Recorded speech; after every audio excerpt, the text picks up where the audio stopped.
Okay, so good morning. Good morning, everyone. Hello, John. It's really Hi. nice to have you here. So I'm going to give you a little presentation before we start the interview. It's a real Okay. pleasure to have you here today. So Jon Cates is really a figure, I would say, of the glitch art community. You're a filmmaker, you're a new media artist, you've been a teacher. I don't know if it's still the case, but um, and so your work is really interesting in terms of what you've done for the community and also what you've done as an artist yourself.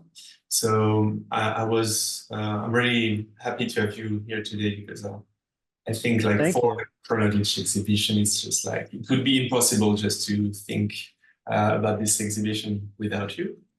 Um, and so yeah, just to start, I think I'm really interested in like the some kind of the historical background of the glitch arts movement. So I'm really interested in like asking you a question about that.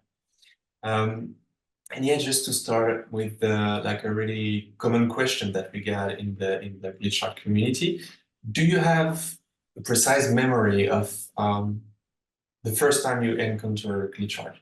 Whether I it's yeah, sorry. It's okay. Yeah, I do. I do have a clear memory of this experience, and this is a story about how when I was a kid, our family got our first computer, and this was a very big deal for us. My dad loved this computer because it had a polyphonic chip.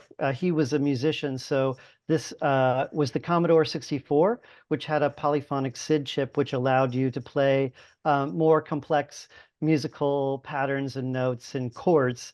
So we got this computer. And we didn't have a lot of money, so for us, this was like a really big deal. And my dad was just super excited and into this computer as a musical instrument. Like I say, he was a musician, so Mhm. he introduced the computer into our home, into my life as another musical instrument, of which there were like so many different kinds of musical instruments. He was also, both my parents teachers, so he was also a teacher, a band instructor, music teacher. So that meant that he had to be able to play all the different instruments. And he had all of these different instruments in the house, in the home. And I grew up that way with all these different musical instruments all the time, with his friends who were also musicians coming over, with him also playing out as a musician himself, and going to those gigs sometimes with him as a jazz musician. Mhm. So that's kind of like how I was introduced to the computer. Was here is a super awesome new musical instrument. And then the at that time in the 1980s with the Commodore 64, what people need to imagine is you need to imagine a cassette tape, like the kind of cassette tape that you made a mixtape on, or that y'all would listen to like music on a boombox with your cassette tape. So I had a boombox in my room that I was real proud of, and this computer that stored software on the cassette tape. So you could play games or use applications or code software, program your own software, and you would be retrieving that data or saving that data to this cassette tape, this little ching ching you know. Uh, and so for me, I loved this because to me this meant, oh, software is also music, Mhm. and this software that I'm writing, these games that I'm playing, this is also music. So I would take these cassette tapes into my room and put them on my boombox, which I was very proud of, and listen to them like full blast, like like it's kind of harsh noise or sonification because that is the same process that glitch artists would later become very familiar with and would become very popularized as taking one type of data and treating it as if it's another type of data, taking images and treating them as if they're audio, applying audio effects to them with sonification, then taking them back out as images and seeing the glitches that would result. So this is really clearly like when I fell in love with that whole world, because to me, that harsh noise music, that was the music, and I loved that music. And Mhm. I knew that that music was also software. So for me, that's that immediate connection with glitch, software, noise, music. Mhm. Yeah, it's really interesting. Like, and I guess at the time it wasn't called glitch art or glitch at all. I guess it was just like noise or just an experimentation, like just something you can hear or see. And it's pretty. It's always very interesting to try to understand the landscape, at the time, the context in which like people started to play in a synesthetical way, as you said, or like to try to do the wrong thing or try to do Hmm. something that wasn't um, Hmm. like in the first idea of the tool. And I was Hmm. wondering, like, of course, at this time it wasn't called glitch, but Hmm. do you remember maybe when it started to be called this way and when people started to call it that way in the back in Hmm. the days? Yeah. So, okay. So what I just described is when I was a kid, and then as I grew up and got older, things changed, but I still had that love of that type of experience because also that was that was exciting and also surprising for me. I also felt like I was doing something the wrong way, like listening to the software as music was not running the software correctly on the Commodore 64, but to me it was beautiful. It's like beautifully um, presented in this other form, this form of music. So again, like for me, from my own personal experience and perspective, the music has always been at the heart of my journey with what becomes known as glitch art. So before it becomes known as glitch art, as you just said, um, and I do want to kind of pause here and say that this is what is really truly amazing about what happens now. Like I am so happy that to be here and talking with you, and I'm so happy that this is happening now, that you're doing this now, because as you know, I've been working on glitch histories for a very long time Yeah. and doing all this kind of art making for a very long time. So it's so awesome that this is happening. Um, because at this point in time, we can say glitch art and people know what we mean. They have a idea that this is real, that glitch art is real, that glitch art is also really art, that when we say glitch art, people don't have Yeah. a kind of problem with putting those two words together. They understand that it's a form of art. And that's a form of art that I've been committed to for really like as long as I've been describing to you here, like my whole path as an artist has been this kind of commitment and dedication. Mhm. So it's awesome that we're at the point now, we're at the place in time when people can say glitch art and they know what it means. Yeah. Um, Yeah, yeah, definitely. It makes me think about like the beginning of electronic music as well, when people started to use it was usually it was experimental because they had to use some really specific tools and sometimes do the wrong thing as well. It was yeah, it took a lot of time for people to consider it even as music itself. yeah, Uh, it was yeah, art, but it wasn't music. It was like sonorities, yeah, experimental, just yeah, something you're trying something, but it's not right. already something. Right, exactly. And that is a kind of key difference where the an a kind of era of widespread experimentation or like simultaneous co-invention in different locations, like different places people are having self-discoveries by through a process of experimentation and Yeah. discover, oh, well, this does this. Oh, cool. Well, what if we also da, da, da, da, da. And then you have different places where that is. For instance, there are some places where that kind of exploration of self-discovery artistically was being supported in one way or another, like Yeah. found support in different ways.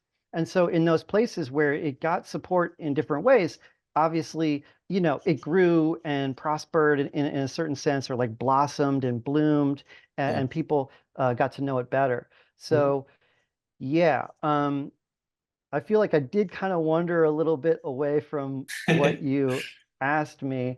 Um, but my recollection is that this term glitch, and so that also I have in the past invented other words, other ways of talking Okay. about it. So, Mhm. so for instance, like inventing like a way of talking about it that emphasizes dirty new media Yeah. or digital punk, like, emphasizing something else about it before this term glitch or glitch art was Mhm. widely understood the way it is today. Yeah. My recollection is that I did that out of necessity, to explain it to people, but also out of kind of joyful, playful experimentation, like Mhm. we're discussing, Yeah. and to differentiate what I was doing and what I was teaching and creating and curating and collecting, what I hoped to see in the world Mhm. by calling it these types of names, so that people would also understand that it was something, like it had a form. Yeah. Um, uh, at the same time, I'm, like I said, also about music being at the heart of the project, uh, especially in Chicago, but I think generally speaking, this applies lots of places, but especially Chicago. The kind of glitch that I encountered, um, and the use of the word, I do recall being from in like a music context. So people talking about glitch music, I'm pretty confident that was a discussion before people talking about glitch art as art. Mhm. Um, Mhm. yeah. Okay. That's really interesting because like it's kind of blurry when it started to become Hmm. niche. And I'm always Hmm. asking the question because people think sometimes that it comes from video games, other from music, and some other are just like we started to talk through. I think it was just emails at the time, and people were just starting to call it glitch, and they don't know where it's Hmm. from. So it's really Yeah. interesting. Yeah. It's interesting. I mean, yeah. At some point, though, like in your intro, thank you also for your introduction to me. When you mentioned about how I have and still am a teacher, Okay. um, uh, that's like 25 plus years. However, at the time that we're talking about, I was in academia at School of the Art Institute of Chicago. Yeah. And in academia, people can often get very twisted up about the specific vocabulary. Mm. And so for me, like I try to zoom out of that a little bit and not get too entangled Yeah. by this. Yeah. Hmm. It makes me think about something else. Of course, like I'm always going with the flow in this kind of discussion, but um, I remember Ramiro Pola, who made a lot of glitch tools, and he's a really talented technician. He's really good at like finding Hmm. the weakness or the fragilities in video compression Hmm. mainly. And he Hmm. told me at some point I was using the term microblock, which is referring to video compression. And Hmm. he said, I'm using it, but not in a technical way. But it's all Hmm. right. I mean, you're using it as an artist and you made it something else. And he Hmm. wasn't really shocked about that. It was just like, it's funny that you use this word as to replace it with your definition of it. And I think it's Hmm. pretty much what I see also in glitch art. Um, to get some kind of not a definition, but something that I see a common idea that I see in literature is to create your version of something. Like you have something that should work one way, and by twisting it, by trying to have another definition, you're going to have something way more singular, and that speaks about you as well. Like it's your version of what you want to see in Mm-hmm. digital. Mm-hmm. Mm-hmm. Um, but yeah, Mm-hmm. I got lost a bit with what you. No, no, no. I think that's really important point that you just made because you're talking about the human element. Like you're talking about the emotional, affective space Yeah. of how we feel and how we understand that art is an expression of our humanity. Art's an expression of how we feel, what we think, all these different human experiences. And so art with machines or art that involves technologies of different levels of complexity, because basically, like, we can make the argument that all art involves some types of technology, Mhm. but um, but the more complex forms of technology, the ones that people mean when they say technology, Mhm. compute powers, for instance, those people understand those in some ways to be like different from human experience. And so sometimes people get worried or have reservations or concerns that, like, if you're an artist and you're using these types of systems, then it's not going to have that same kind of relationship to the human experience. Yeah. Um, right. So turns out that's not true at all. And in fact, glitch art is a fantastic way to express and demonstrate very human Yeah. experiences that are also not coincidentally, they're simultaneously very mechanical, machine world, like compute types of experiences. Because we're all part of this same kind of, situation. Yeah. Yeah. Hmm. It's more, I would say, like maybe it's more and more tangible for people to understand that machine and human activity is can't be like opposites, because we have it in so many activities now and then. Like we use technology to so many different degrees that at some point we need to, like the conversation we're having right now, it's a human conversation, but there is also like the video factor, the fact that we have a connection that is really technical. It's technically it could just break and there is nothing left of this conversation, right? Um, Right, right. But also that is like that's a human experience. Like you and I are currently having an actual human experience yeah, because yeah. and we're having it with computers on the internet, just like all of our other real life experiences that we're having with computers on internet in Yeah, all of the ways that we're constantly living. So, yes, of course, there are some people who don't live this way, but in this fourth industrial revolution, Anthropocene era, there are less and less people who genuinely live outside of these types of mediated exchanges. yeah, So, and anyone who's experiencing this as a video that they're playing back later, as a video recording that they're watching later or engaging with at another time, not this moment now, but later in their present moment, they're also having their real lives in the real world. So, outside my window is Taipei, Taiwan, and I can see outside your window. It's a nice, bright, sunny day, and it's nighttime here, and it's just like this is real life that we're living. yeah, definitely.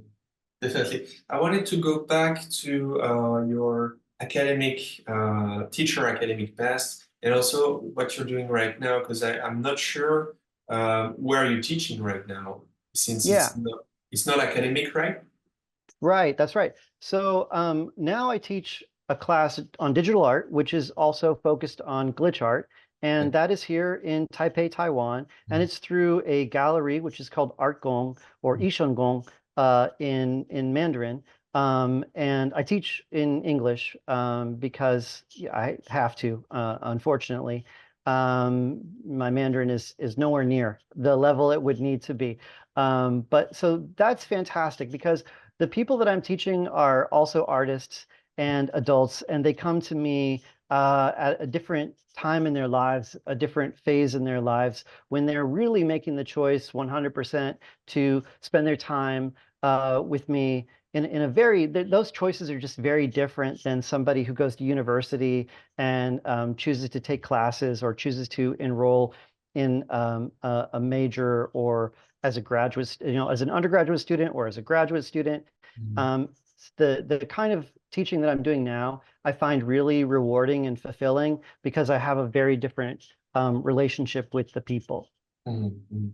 It's really interesting, and it makes me think also about the one of the um, not parameter, one of the characteristic of the glitch art movement in general, and I think you're really in that mindset. It's grounded on communities because it's way more expensive. It's way more interesting for everyone when we get together, talk Hmm. together, and also share ideas, share the tools. And it's really Hmm.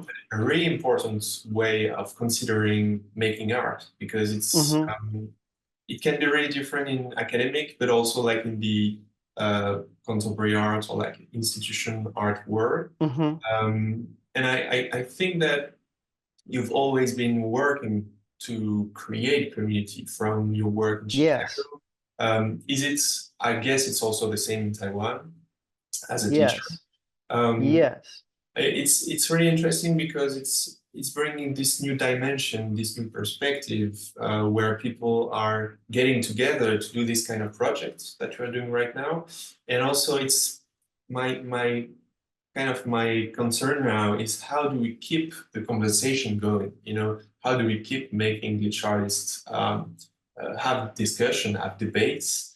Hmm. Um, and so I'm kind of losing, like, I don't have a real question about that, but it's just like to remind us that this is really important. Yeah. Yeah, the community and the creation of community, or at least like creating the context, creating the space in which a community could form. Mhm. And then when it does form, like nurturing it as much as possible and just, really having the commitment, because it's difficult to sustain sometimes this type of dedication, but it's really important. Yeah, And yeah, and it can happen in so many different ways on so many different levels. Um, one yeah, there's so many different. Also, I could talk about this from many different perspectives or answer it in many different ways, but I'll sort of slow down and just kind of break out a few um, examples of community building and the way in which community is important to glitch art and glitch artists. yeah. Um, if we look, so part of my work has also always been, um, as you say, teaching, archiving, and writing histories, glitch histories. So in order to teach people that we come from certain types of traditions, like so that we have and we can recognize that we're part of a family, or we're part of a set of relations, Mhm. um, that we have genealogies, we have ancestors, and some of our ancestors are with us, which is awesome in the sense that, like, we have people, Jamie Faye Fenton, for instance, who I've worked very closely with to do original research and documentation so that her work in establishing glitch art can be known by people, all over.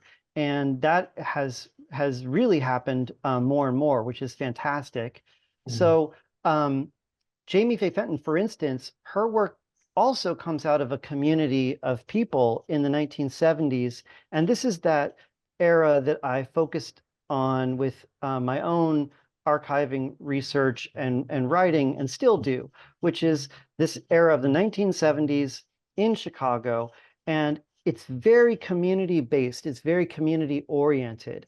So also the folks who I had the good fortune to be a professor to be a teacher to, I taught people these lessons, like that we have come from these types of traditions, that those experiences are still in the living memory of the artists who created them. We have direct access to those people if we get to know them and talk with them like I've done. And then when we do that, we should be also documenting the histories, like with HYSTORI, the stories that Mhm. are of the people. And one of the fantastic ways to do that is through this oral tradition, like talking about what happened, like you and I are doing right now.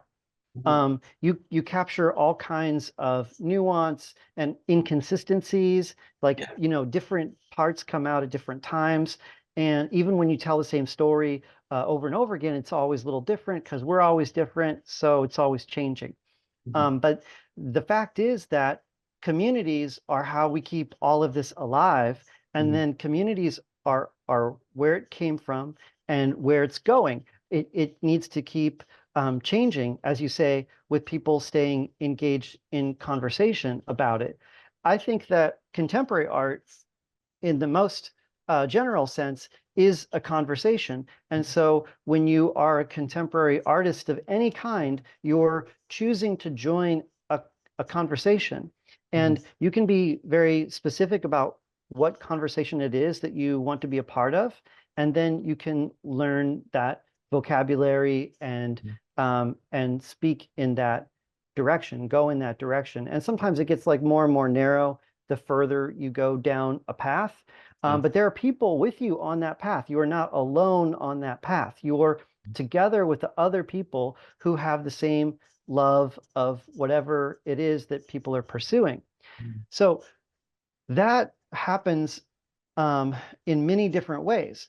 And obviously, internet changes everything, which means that now, ever since the popularization of internet in the 1990s, and people engaging with internet to the point now where it's a ubiquitous part of really, like, probably most people's lives around the world, Mhm. now we are connected to one another in ways that are really defined by those types of choices. So Mhm. we can keep making those kinds of choices online with each other and keep kind of like refining the conversation, Yeah. not to sort of set the terms in a solid way, not that, but rather to have the ongoing, lively process of making the art, in this case, glitch art.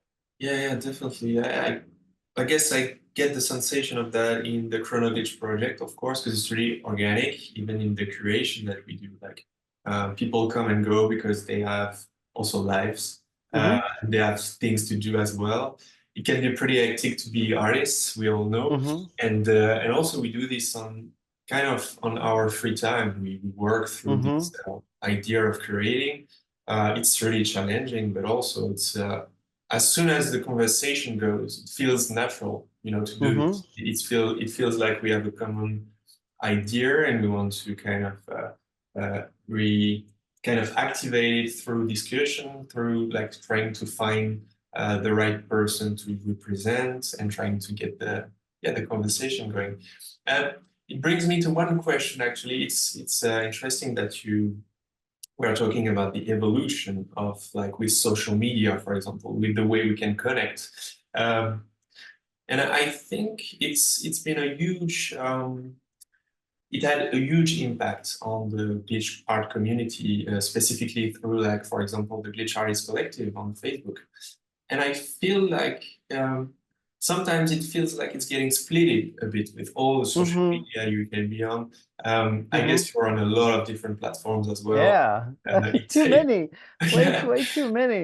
yeah, it takes so much time also to be consistent everywhere. So it's quite impossible just to be. So at Yeah. some point we need to choose. And yeah, I think I don't know. Sometimes I speak about that with other people that I interview.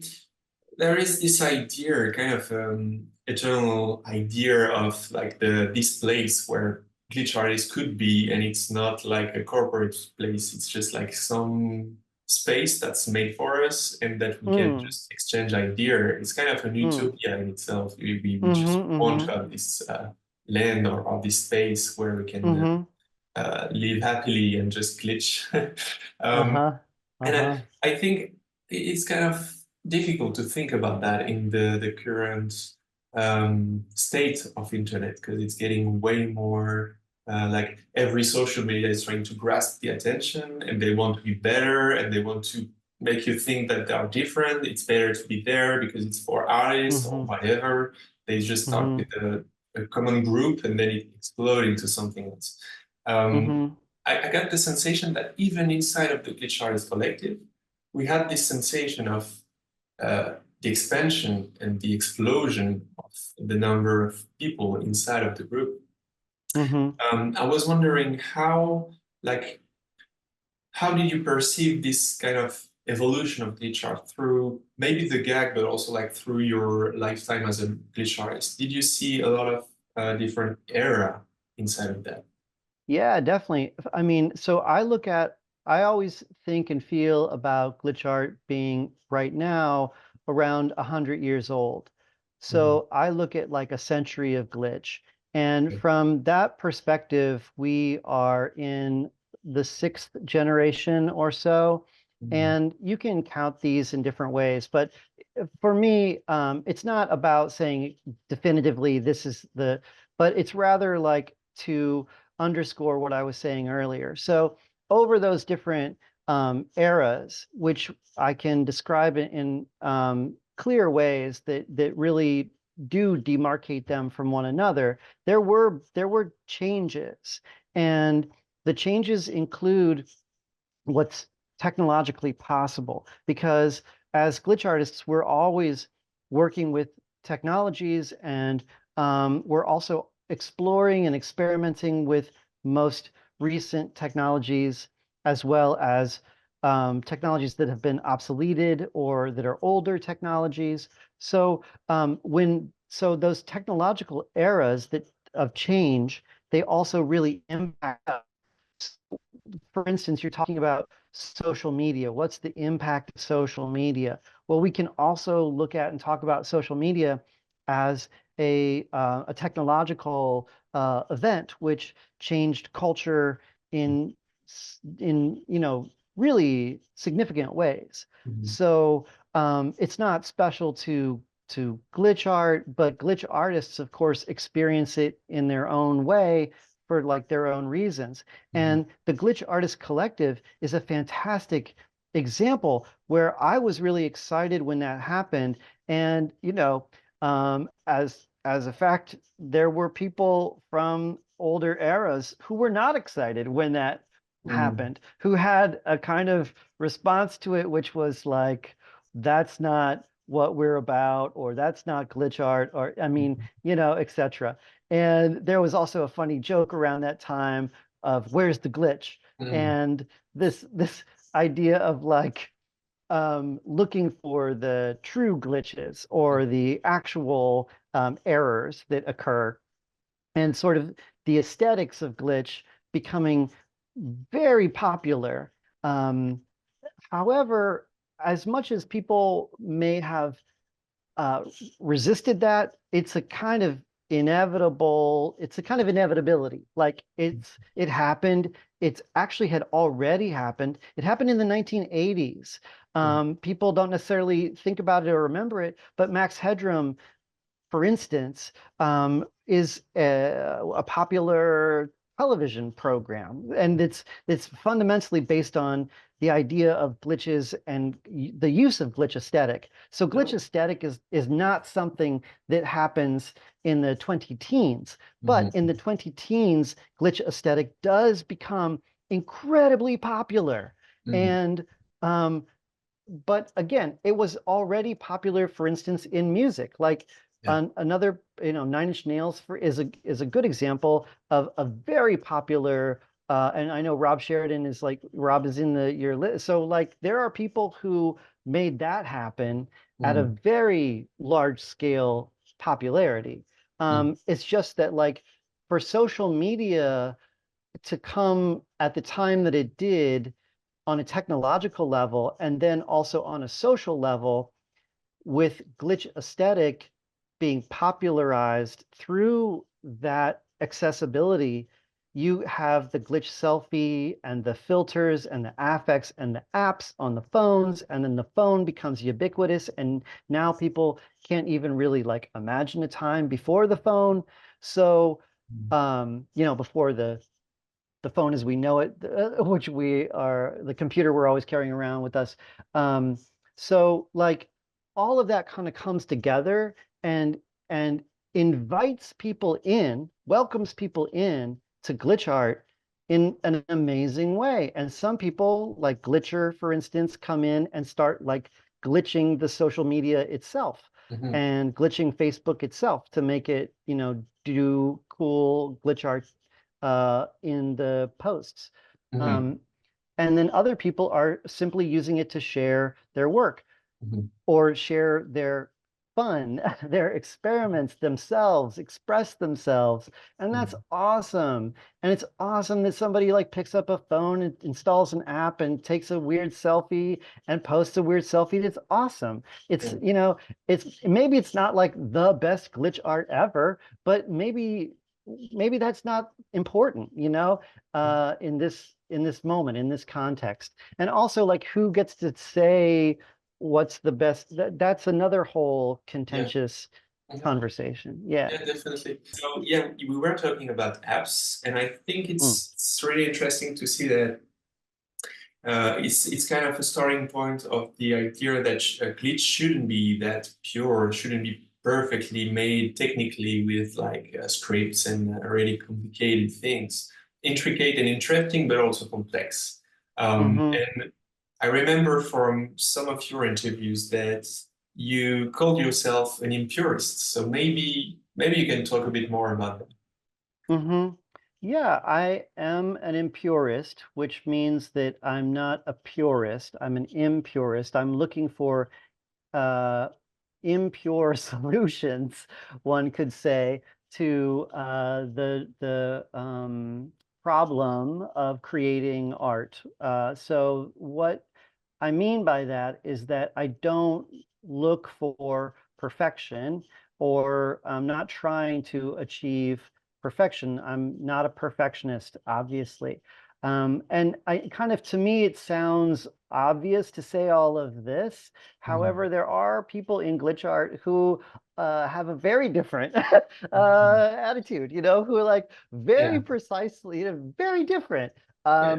And I've gone through different times and approaches in my own art making. I'm in a different stage in my life now than I was before. So earlier, I was intentionally much more messy in certain kinds of ways. Also with like my life, I made messier life decisions, Mhm. which thankfully I make less messy life decisions these days, which is great for my health and well-being. But the impurity part is about not being a perfectionist. It's about recognizing that we are actually also always already impure beings. That's what I believe. I am also a Catholic person, an active Catholic person. So that is part of my Catholicism, which is that I do acknowledge sin, and I do believe that we're not perfect. I'm not trying to be perfect. That is not my goal. Um, Also, it's about the fact that technologies are not neutral.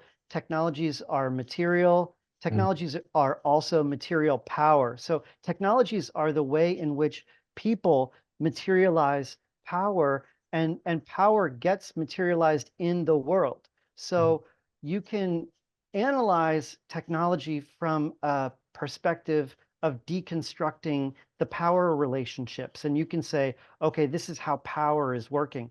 And that could be like electricity power, like actual electrical power coming out of the wall into the machine, or that could be the power relationships of control and hierarchy that limit us in or enable us to do what we do. Yeah. So right. So the impurity part, or the imperfection part, is to recognize that all of this is messy. Like all of this is incomplete, and we can look for beauty in brokenness, and brokenness is beautiful, does have beauty. We can recognize it because also that is how we are, is what I believe. Like, I believe this is how humans are, but it's also how our technologies are. Here's the thing, like, at least back when I really kind of got started, I would say this is one change that has happened. This is one difference, really actual difference. There was more of in cinema, in films, movies, when you go watch a movie, you have what people call suspension of disbelief, which is that like you allow yourself to believe that the characters are real, that their troubles are that's happening. That's Mhm. suspension of disbelief, while you know that it's not happening. It cannot be happening because you're watching a movie. The movie is constructed, it was created, you are watching that unfold.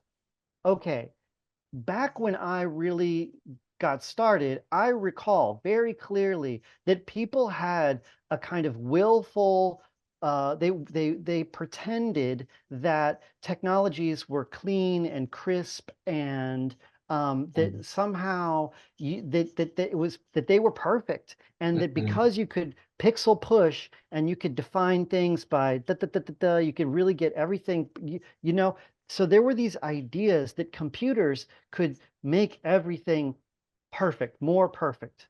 Mhm. And it's not true. And this was like one of my fundamental experiences as a kid growing up, and then as a student in university, undergrad, you know, working with all of this and becoming this person that I am, where I felt like that's not true. Though Mhm. computers they're not perfect. They're if they were perfect, I wouldn't have to hard reboot this thing, and you know, I wouldn't have to physically unplug this thing and plug it back in, Mhm. because it's, you know.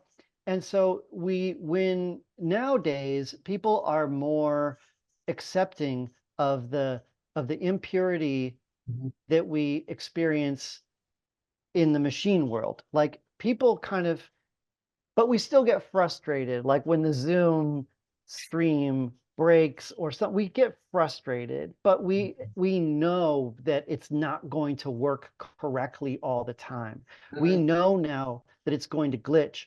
And in the past, there was really a time when people didn't want to accept that. They didn't want to believe that. Mhm. They knew that these machines were real world objects, physical connections under the ocean. There are cables. You know, people maybe don't think about the undersea cabling, but or the fact that like when it storms really heavily, like the connection is gonna. Okay, so those factors point to the fact that we are in this world Mhm. and it's an imperfect place. Yeah. Um, right. So even these machines, these systems, the compute powers that we use are obviously also in this world. Mhm. Mhm. So, okay, here's where it gets more awesome. Simultaneously, they're also in another world in Mhm. reality. Like there's also the machine world or the digital world that we're not a part of. And now, increasingly today, fourth industrial revolution today, you know, age of AI, non-human actors are more and more present in all of our interactions all the time. Mhm. And you know, like talking to us with voices, you know, like interacting with us more and more in ways that are in our world, but they're certainly also in their own world, which is not the same as Mhm. ours. um, but what we know about ours is that it's imperfect. Yeah, yeah, definitely. I think it's interesting because it makes me think about a lot of different subjects, but one of them is like it's most of the system we use, they are digital, they are based on math. In mathematics, usually people have a perfect representation of it, like not a perfect representation, but an idea that it's a perfect word, right? Everything fits. As soon as you put the rules inside of a system, it's mathematically, it's gonna work. It's gonna be like there is no doubt it's perfect. But at some point, when when the system becomes so intricate and so complex that it's gonna make some weird things emerge out of that, you know, it's gonna happen some days because it's too complex, it's too tricky. And it makes me think about that in the first place. Like people may have melted the idea of perfection that you see in mathematics inside of the system, which is not, at some point we don't really rely on that because like our world is not perfect and mathematical. We can see from like physics, for example, we can apply some of the math inside of the world, but it's only on a circumcised format, circumcised image. If you zoom out and see what's happening outside of that, or at a different scale, it's not gonna work anymore. There is no equation that's gonna take everything and say like it works like that, right? Um, but it's also, it makes me think about like the one of the conversation I had with Michael Bettercourt. It was like every system is incomplete. It's incomplete Hmm. in the way it's constructed. It's not going to be, Hmm. it's the same idea of perfectness. Like if it's Yeah. complete, nothing can be added to, everything's there, it's working, right? And it's really interesting because it's even in the mathematical theories that um, it's always changing and people are always adding things. But at some point, there was Hmm. a guy who started to speak and to theorize incompleteness inside of the mathematical theories. And he proved that it wouldn't be possible to prove that like any kind of mathematical work is true by essence, is perfect, Hmm. is right. You know, it's Hmm. impossible to say or like to prove it. At some point, will just be blocked by something that you admit is right, is true, Hmm. it's the way it is, right? So Hmm. it's interesting because it created a huge earthquake in the Hmm. mathematical field because people were kind of reassured that mathematical was the stone on which you can build, and it should be perfect, right? It should be complete. Yeah. So it was a huge blast Yeah. for mathematicians because like it's kind of saying we've been using a tool that we think is perfect for so many years, and now we know it's kind of incomplete. I mean, it sounds like a huge yeah, a huge blast, but of course, like in Yeah. the Yeah. Yeah. yeah, sorry, maybe Yeah, no, I love it. I love it. Yeah, exactly. Because this is and maybe you also remember this time, but there was a time when people more generally had this belief, which is incorrect, but it's still reassuring because it comes out of this desire for perfection Mhm, and maybe even like a kind of search for that goal, which could be good for mhm, folks or some people. But like um, the fact is, like you said, the mathematical basis of compute powers means that it does work. Like math does work. And mhm, so we can actually rely on it to do amazing, like it works beyond our, it, obviously extends beyond our capacity. It yeah, works beyond what, right. So, so something happens also, the ELIZA effect, for instance, mhm, with AI, the ELIZA effect, where we tend to ascribe greater intelligence to yeah, the functioning of AI than it may or may not have. But this is an old from before, not today, mhm, but in the past, people would tend to ascribe a higher level of intelligence because there is a desire to believe that it is more powerful. And mhm, what glitch art does allow us to do, if we choose to do it this way, is it allows us to really take those types of relationships and manipulate them or work with them as a material, as an art material, kind of take them apart, put them back together, reconfigure them in different ways, where people can't not assume that it's working correctly, or if it starts to go a certain direction, we can change it and then maybe bring it back and go a different direction. mhm, So, we can really glitch people's expectations of how something is supposed to work mhm, through glitch art. And yeah, I mean, this is why I do believe glitch art is the art of surprise, because we can surprise people with what they didn't expect. mhm, Um, and in the past, people really didn't. I think that one of the differences is that today the technologies that we use, especially internet-enabled technologies, which almost all of them are so ubiquitous. And this is just not, it wasn't like this before. They just weren't this ubiquitous. They are so ubiquitous now. They are really, it's what Marshall McLuhan said would happen, and it has happened, Yeah. where, you know, we are breathing them all the time. And as a result, people do notice their materiality. They notice the glitches, because it is part of, we experience it so much, so often, that the breakage, you can't help but experience those ruptures and Yeah. breakages. Yeah. Yeah.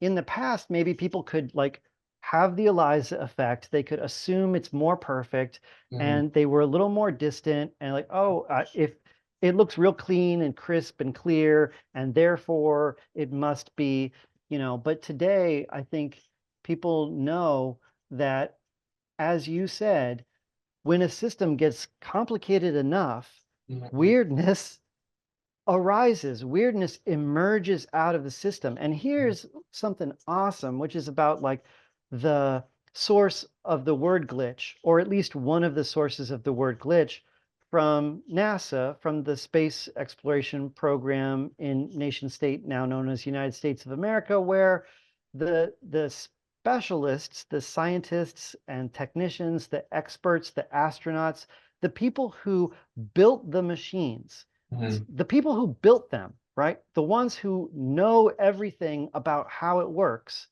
they got to a point very quickly with the electronics where they said, we don't know why it's behaving this way. Yeah. It's doing something that we didn't predict. We don't know why.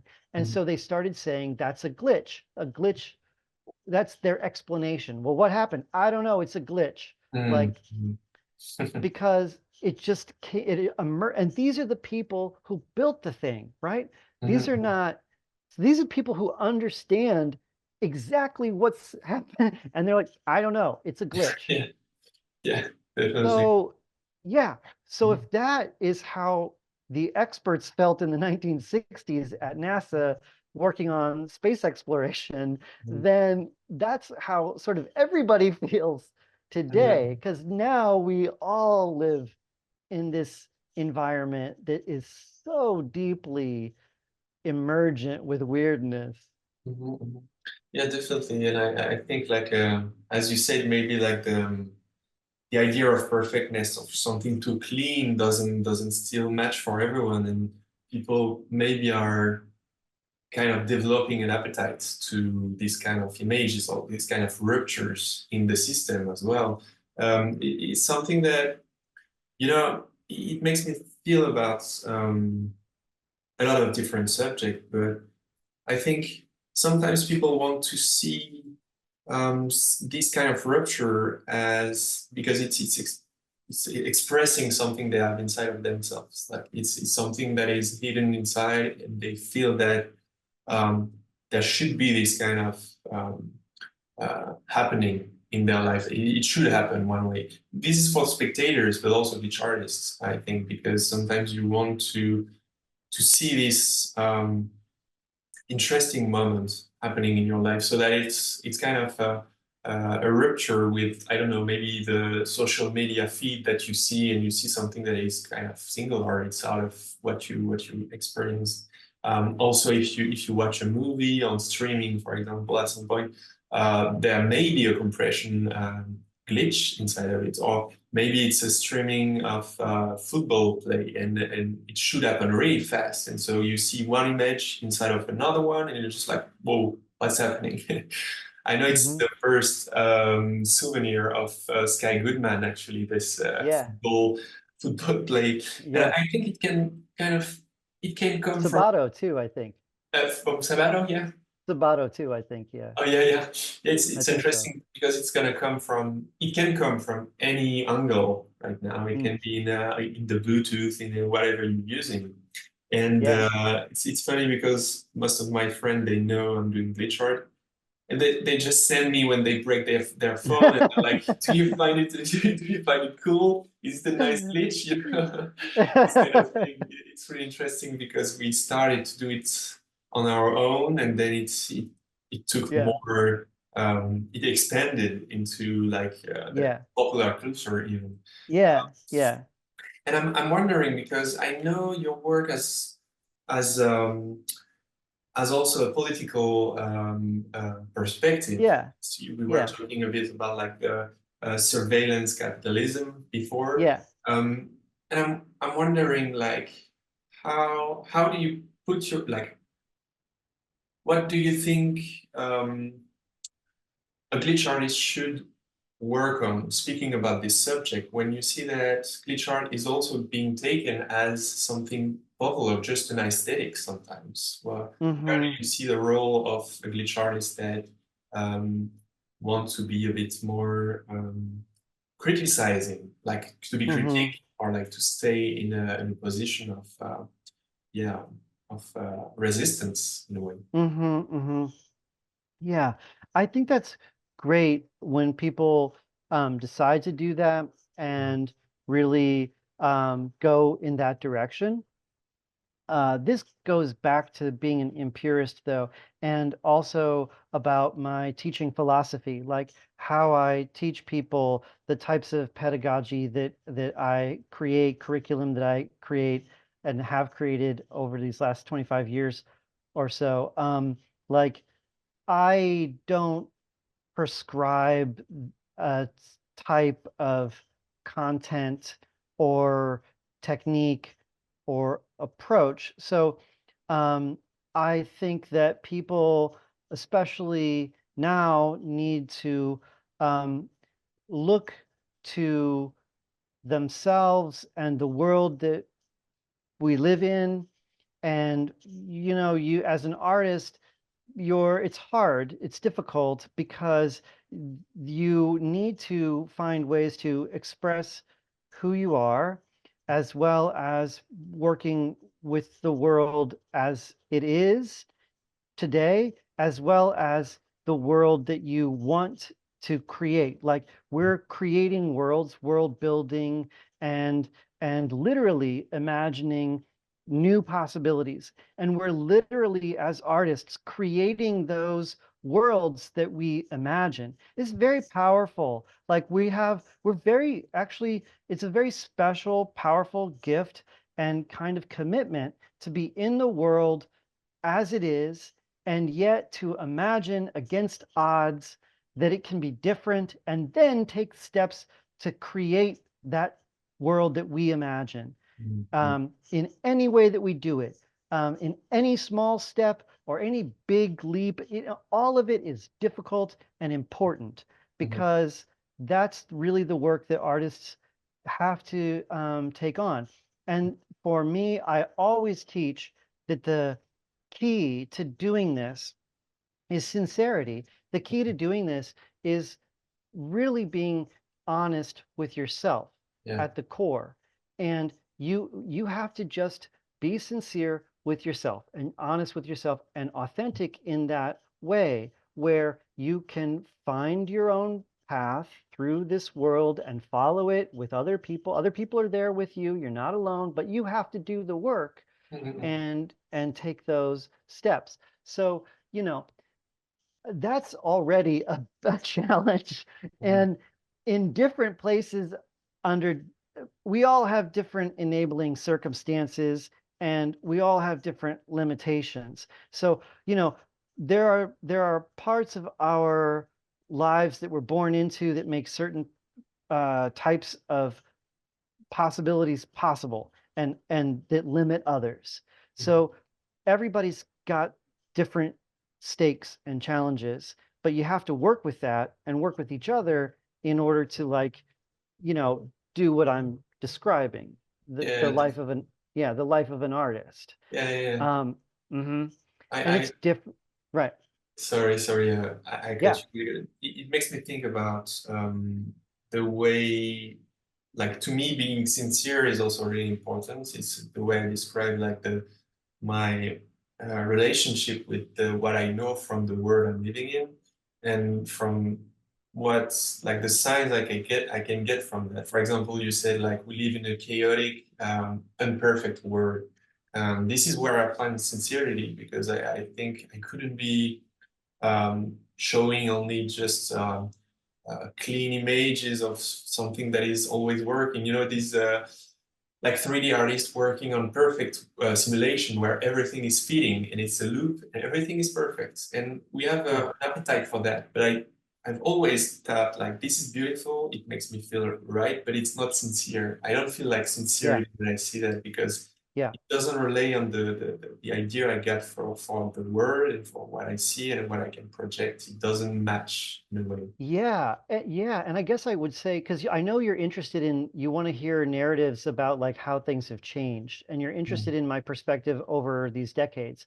Yeah. So the fact is that in the 90s, there really was a kind of emphasis on that kind of clean Mm. perfection, 3D rendered, use computers to do this kind of to emulate or synthesize this Yeah. type of perfection. Mhm. And yes, it's pleasing but also troubling because it's not there. Yeah. So, like you, I do feel more authentically connected to a kind of a grittier, glitchier way of making the art. Yeah, yeah. It's really, yeah, I think it's important also to remind people that sometimes sincerity is something you can lose while you just explore new things. And I go back to sincerity when I come to debates or conversation with people. I just kind of it center me again to what Yeah. I really want to do and what I Yeah. so it's also a matter of I love to be isolated. I love to spend a lot of time doing my stuff on my own. But like at some Yeah. point, it's important to reconnect to um, some kind of bigger scheme than just my own experimentation because it's Yeah, and that's very healthy because you go off on your own and you do your own things that you need to do as an artist and develop what and then you say, okay, now I need to reconnect with folks, Mhm, and that's very healthy. Um, part of the problem that people are born into now today, like 2024, born into today, mhm, growing up, you're going to be growing up in a world in which like everything is always already mediated via social media. And I mean, unless something cataclysmic occurs, which it yeah. could certainly, but like, even people who are in their teens or young people are growing up in worlds in which like there is this kind of constantness to the social media side of things, which puts a pressure on people. Um, and it's important to, as artists, to like go away from that at times and to develop your art practice so that you can be comfortable exploring yourself, and then you can bring what you find Mhm, to other people, and then you can listen and learn, and then you yeah. can take what you gain from that experience back into your Mhm. own. Yeah. Yeah, definitely. I wanted to go back to some of the question I had. Um, Hmm. so maybe we can also talk about It's fun most. talking. Yeah. Sorry, what did you say? It's fun talking to Yeah, you. yeah. It's really the way I want to discuss Yeah. with people. It feels more natural when we just go with the flow and everything. Yeah. Um, maybe we can just have a more to focus more on your personal work Sure. because you've been doing a lot of different formats. I would name them like that, and I'm interested in the way you've been using some really different way of um, uh, telling a story. Like it maybe through movies, maybe through also I think you've been doing also like gamification or like you've been using game inside of the way you create, inside of the way you want people to engage with your work. I'm curious about the evolution also of this practice that you yeah, that you have from a long time now. Hmm. Because yeah, I don't know what, maybe that's a too wide open question, but No, it's great. yeah, can you Yeah, speak more about that?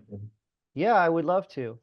Nice. So, yeah, I grew up, I'm an only kid, so it was just me and my parents out in the countryside in a kind of version of Americana that sounds imaginary, but it really is how I grew up amongst very wide open skies and flat prairie farmland. Mm, So, in the Midwestern wastelands, as I like to call it, uh, beside the Mississippi River. So the way I grew up is in this landscape where I spent a lot of time on my own, by myself, in a very positive way. So as I tell folks, I was kind of often alone, but never lonely. Like I don't have that kind of loneliness that some people have. And now I live here in Taipei, Taiwan, densely urban city environment, and in a different culture than not the culture that I grew up in, Taiwanese culture of Taiwan, nation of Taiwan. So here, people don't have that type of experience at all, like mm, culturally or just physically. We have beautiful mountains here just outside the city. So I see mountains every day and it's gorgeous. Like I grew up never seeing mountains. I just saw this expanse of sky and ground and mm, flatness. But I'm telling you about how the landscapes of how I grew up and the landscape of where I live now. I'm mm, telling you this because it illustrates my the way that I am. It illustrates how I do all of this world building inside myself. And so I'm creating these stories, as you say, they are stories. I am doing storytelling. It's mm, nonlinear and and obviously heavily inspired by people like William S. Burroughs, but doesn't even exist in the form because Burroughs uh, ultimately produced novels, which is a traditional form. So, not, I have produced some traditional forms of media, like a feature film, which I'm real proud of, but also I produce a lot of small pieces, like bits and piece kind of fragments mm, of that are all parts of a larger world that I'm constantly building. Um, to a large extent, that world exists, those characters, those people, their troubles, their their their dreams, their hopes, their desires, they exist as a form of storytelling. And my art is that process of me telling people those stories across all different forms and media and formats. mm, So also in visual art, like as NFTs, digital art, um, each individual one, sometimes on its own or as a series, connected to one another. So what I'm doing is I'm still that kid who grew up alone but not lonely mm, and has a very rich like world of imagination. mm, And earlier talking about like what life as an artist is like, and it's hard. You have to protect your imagination, mm. and yeah, yeah. Mhm. Yeah, definitely. So it's really about like I was talking about that tomorrow yesterday, sorry, with James Husville. He was telling me like I got into NFTs and I'm used to like work on different work. Like I could do like 3 works a day at some point, and I'm he's always like doing the work and then sharing the work. And it was like he told me that he was kind of exposed through NFT because he was like um, starting to think what could please the collectors and starting to put like marketing, like not maybe marketing, but like Mm-hmm. you put the end at the beginning of the creation. Like you put Mm-hmm. the moment you sell something inside of the process of creating. And I Mm-hmm. was like, this is something that could be really damaging for an artist. Like Mm-hmm. if you put all the marketing question inside of the creative process, it's gonna kind of twist it, and maybe you're gonna lose the mojo, like the energy of Mm-hmm. creating through that. Mm-hmm. So Mm-hmm. sometimes you need to kind of protect your Mm-hmm. creative moments because Mm-hmm. it should be intact from Mm-hmm. things that are parasiting it. Um, Yeah. and so it's interesting to try to um, make some space, make some like take some time to do something, Yeah. and Yeah. then you can try to communicate about Yeah. it or Yeah. At the same time, I will say that there are people, I have some good friends who are in the NFT space of digital art, Mhm, and they are very good. They're fantastic mhm, at being able, in glitch art, for instance, fantastic at being able to do what you just described simultaneously as yeah. just part of their process. So Mhm, they're considering these market dynamics. They're mhm, considering collectors and economic factors mhm, while they're creating their work, and they're very skillful. That's just, that is a talent that people have. yeah. And yeah, and it also is it's a skill that some people, that you can develop, I Yeah, think. yeah, definitely. Also, I think that it's going to be really different depending on the guitarist we talked about. Um, I'm really glad that I started to do glitch before I could sell it, and Yeah, you know, yeah, it's kind yeah, of I a know. I know. Yeah, I love your way of putting it. Um, that's hilarious. So when I am teaching glitch art now, of course I teach people X copy, and I show people X copy and say, okay, you need to understand that this happens. Like this artist is a person who makes this art, and these are some of the uh, sale values of this art at different times in different marketplaces, and this is glitch art. Mhm, Um, it's literally inconceivable when I was younger, right? mhm, That this would be part of our narrative now. yeah, But this is part of our narrative. The danger is that it can't define our narrative. This is the mhm, danger.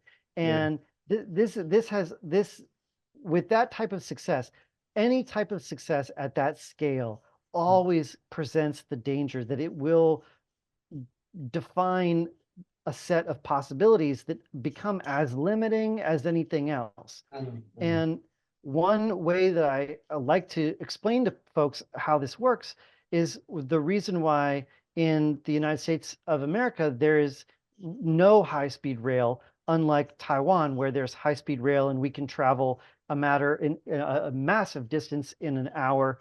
It's impossible in the United States because of the initial success of the railroad mhm, as a project to nation build the United States. So the initial success in the 1800s of the railroad prevents the contemporary technology of high-speed rail. yeah, So we have to be careful when we look at some of these economic successes, and yeah. we just can't use them to define certain standards. Mhm, Also because the economic value cannot be the same as the artistic value. mhm, Uh, you know, they might match or they might not match mhm, at mhm. different times for different Yeah, folks. yeah, it's moving so fast and so like the NFT market, at least, contemporary art market is moving also, but like the NFT market with all the different money and everything, it's moving really fast, and Yeah, it's easy to have the wrong conclusion when something isn't working. You know, as an artist, yeah, there's so many parameters that you can get yeah. lost into that.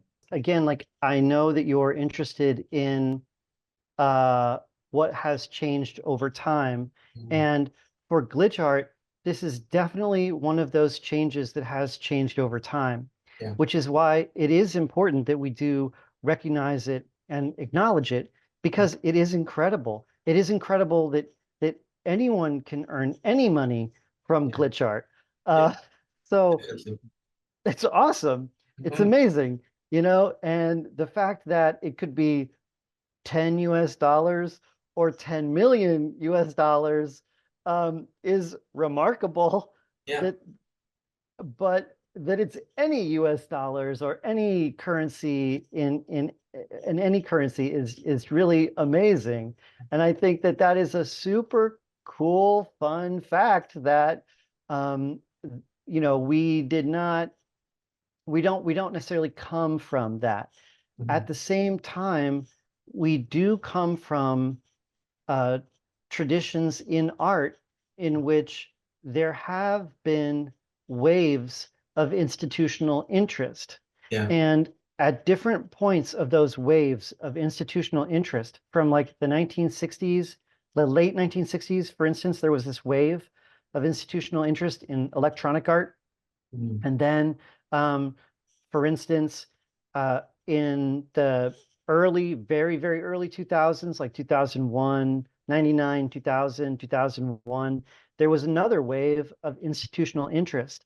Mhm. And during those times, some people did make kinds of transitions from glitch art uh, as a, let's say, alternative art practice Mhm. to contemporary art as a institutional and very financially rewarding, or at least like recognized Yeah. uh, career path. So, the fact is that we need to talk about Xcopy, Mhm. for instance, um, but we also shouldn't just say, look at Xcopy, because there have been other people at other times. Yeah. Yeah. And some of them had kind of like passing affection for glitch art, or maybe like they came up in a certain way, but then went a different direction inside the world of gallery or museum practice. But some of those people stayed very committed to glitch art and continue to make Yeah. this type of art, the type of art that we make.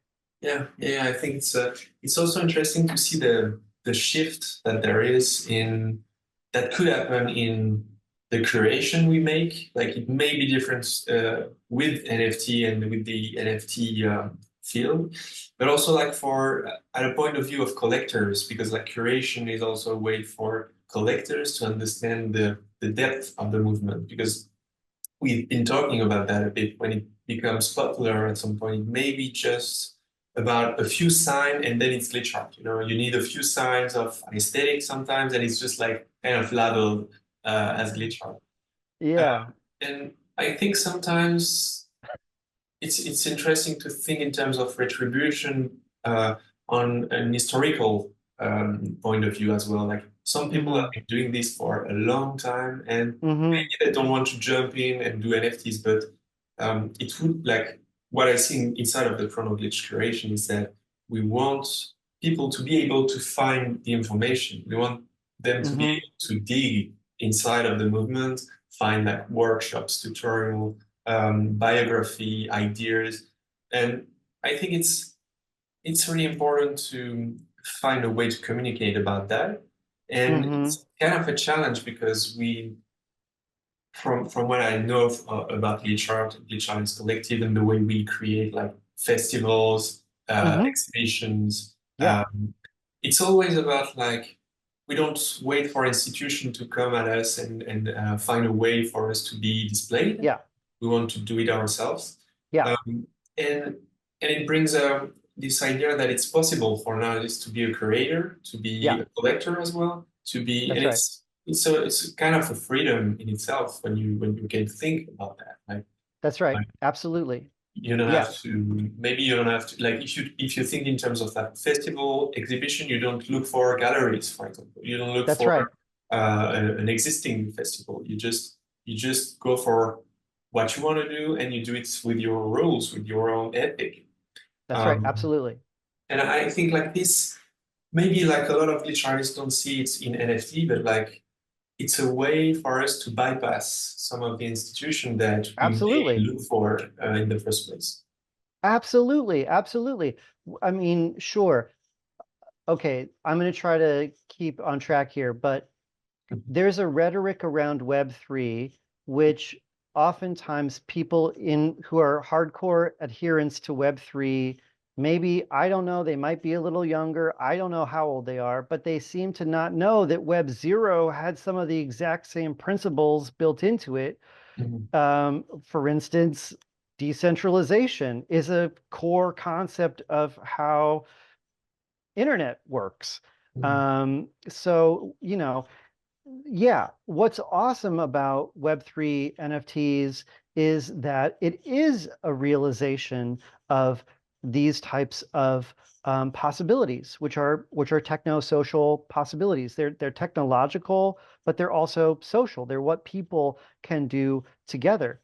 And it means that artists could or can get paid Yeah. I mean, that's awesome. Mhm. That's fantastic. Um, and I don't know. It's hard to imagine a counter argument to that. Like the counter argument is like we shouldn't be able to get paid. I mean, that's a strange idea. Um, Yeah. Yeah. so it's yeah. Also, But yeah. mm, I, mhm, I I wanted to say there are some risks as well. Like, of course, you risk to put your work somewhere on one blockchain, and of course, like yeah, the crypto money can just fall down. So it's a yeah, risk as an artist, but it's also a sure. risk to put it on Facebook or to put it on Instagram or whatever. Or internet, Yeah, just the internet. internet. Yeah, Yeah, yeah. yeah, But definitely.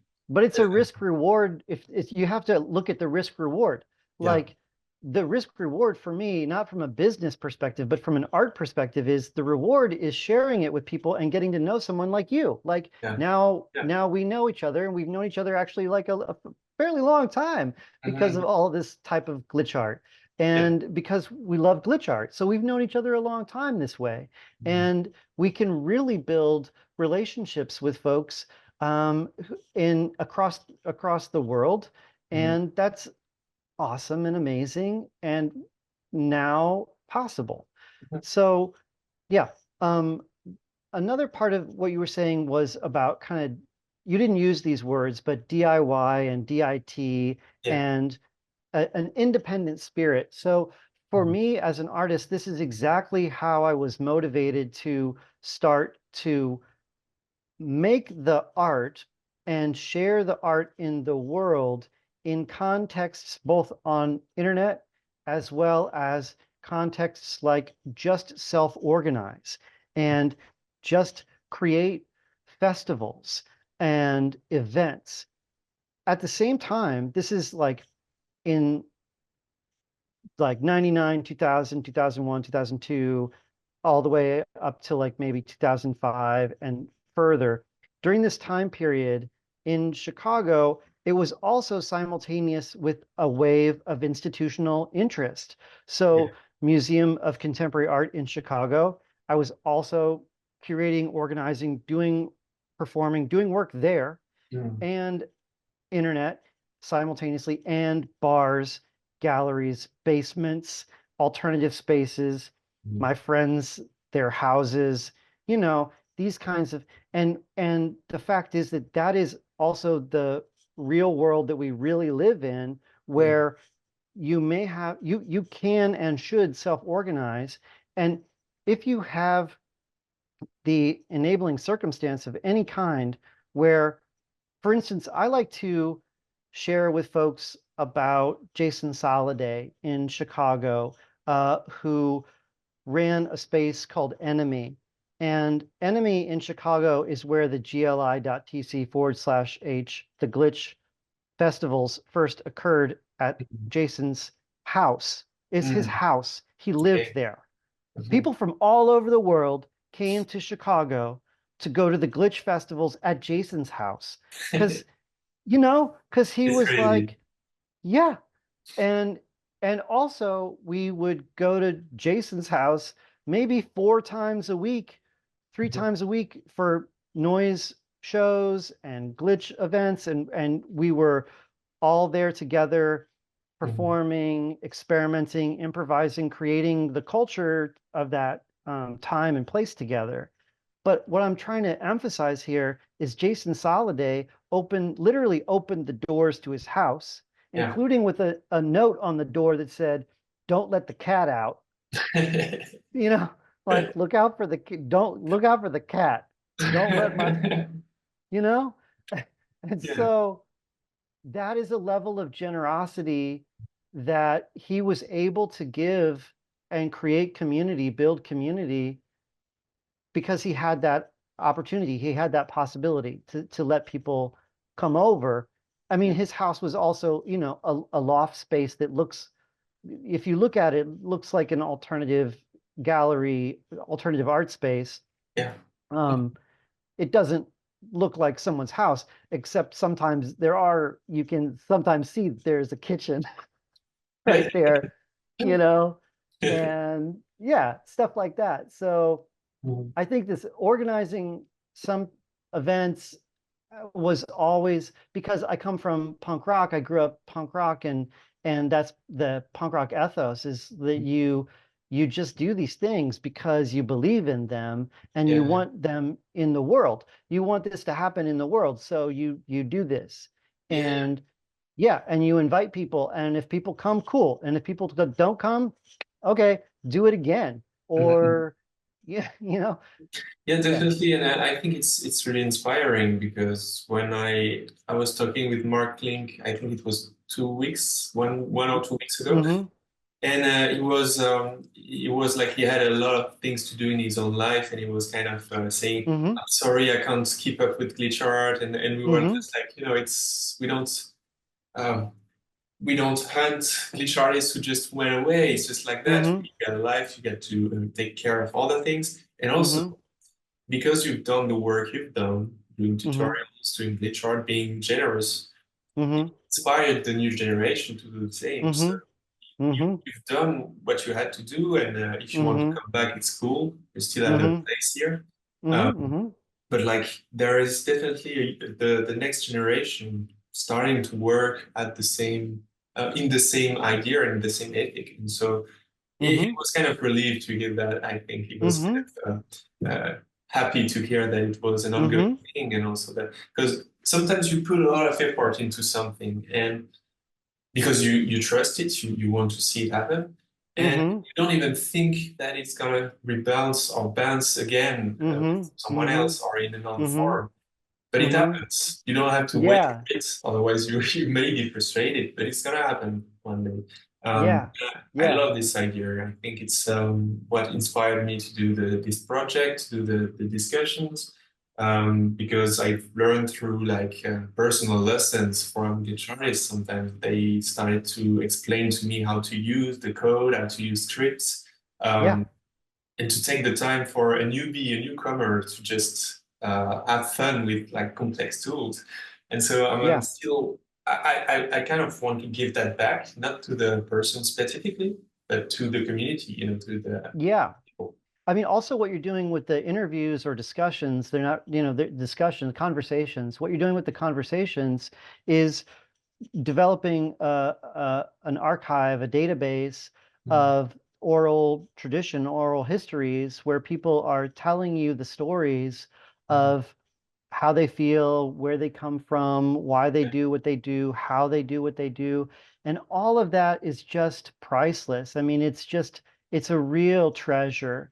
Mhm. And, I know from my work as an archivist that this can get easily lost if we don't do the work to protect it. Yeah. And part of the beauty in doing the work is that we do capture inconsistencies that have to do with like our lives over time, And so while while you might capture something that's not ever been recorded before, you might also capture a different take that tells us for Mhm. instance, like what you're saying about Mark is like, yeah, he's at a place in his life where he's sharing with you how he feels, and you're able to reflect back to him. Yeah. Mhm. Yeah. And that in and of itself is captured as part of the Yeah. story now. So that's Yeah. really important. Yeah, definitely. Also, like to look for. We had a kind of a debate with one of the the artists we want to curate.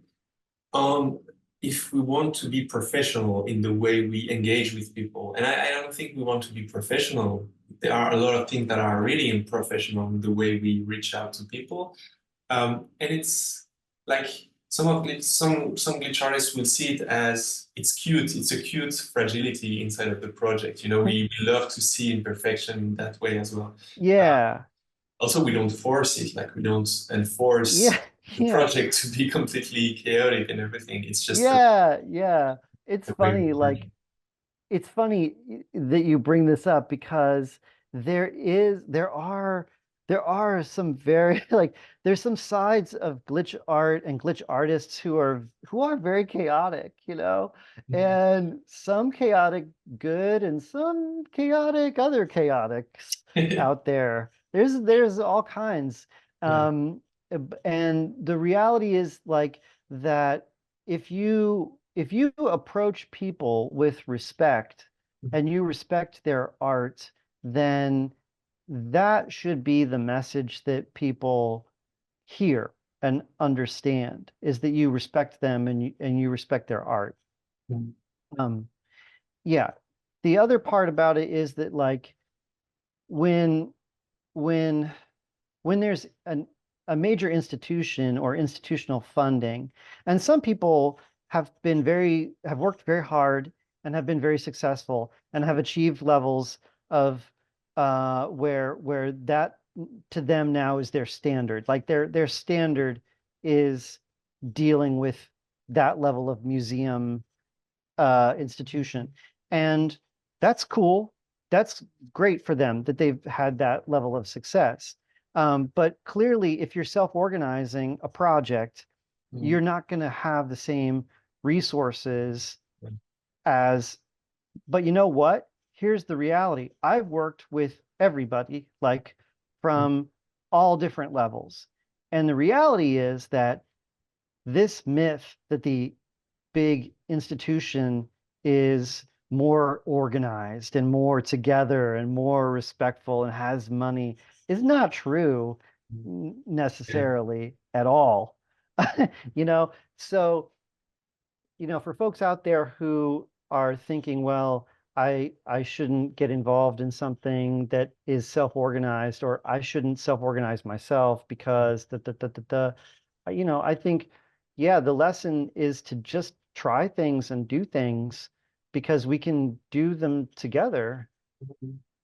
yeah. It's also in the, I think, in the spirit of the early internet. I think as we Yeah, can like get together and this idea can be melted in a lot of different contexts. But I think yeah, it's cool to see that it's still existing and it's gonna like exist in different form, different conversation, but it's still kind of an envy that we have. It takes a lot of yeah, energy. We are willing to put it inside of this kind of project. Uh, exactly. Exactly. so yeah, it's never again, it's never going to be a perfect form, something that Right, will last forever. But right. it's still it has its own value being fragile, a bit obsolete at some point, but That's yeah, right. at the time you're doing it, maybe it's not obsolete at all. It's just like what should be, you know. That's right. Um, Yeah, that's and all I right. think it's kind of what I want to have. I started to glitch art with the idea of connecting with people, trying to understand and grasp the idea of this community and whatever. Mm. And now I think it's I'm more interested in constructing from that and trying to get a Hmm. vision and try to um, know where I'm heading and try to Hmm. bring people also with me in this idea. Hmm. And it's Yeah. it's it's it's giving me a lot of energy as well, like to know that sometimes, we make this call like every 2 weeks now for the exhibition. And sometimes we just talk about like the everyday life. We just like Hmm. trying Hmm. to get the news from everyone and taking Hmm. taking care also because like we live in different places and it's Hmm. a really different context. But just only that is so important, I think, and Hmm. Hmm. delicate, and also like it's something way more out of the institution, out of professionalism, out of perfectness. It's just like a Right. simple conversation. Yeah. Yeah. And all of that imperfection is what makes glitch art perfect. Mhm. Yeah, yeah, definitely in its own way. I think it's maybe I have a last question for you. Just it's a tough one. Usually people don't want to like don't have a quick answer to that. But do you have a really personal definition of glitch art? Sure, glitch art is the art of surprise. Okay, nice. You're the first one to have the like direct answer to that. The art of surprise. I like it. It's pretty cool. So yeah, I think it's been already 1 hour and maybe 30 minutes. So it was Yeah, really interesting to speak with you. yeah, Really yeah, nice conversation. And yeah, super cool. so I'm gonna send you all the videos so that you can watch them as well. And Okay. and so yeah, it's really interesting. I'm gonna go back to the conversation because it's gonna make me think, that's for sure. Yeah, And yeah, we thank talked you about again. a lot. Thank you. Thank you so much. I really love it. And like I said at the beginning, I love that you are doing this. I love that this is happening in whatever forms that it takes. It's an important process, an important project, and I'm just so happy that you're doing it. Thank you very much, John. And so see you in a bit, I guess. And Cool. we keep in touch then. Yeah. Okay. Nice. Bye-bye. Bye. Bye.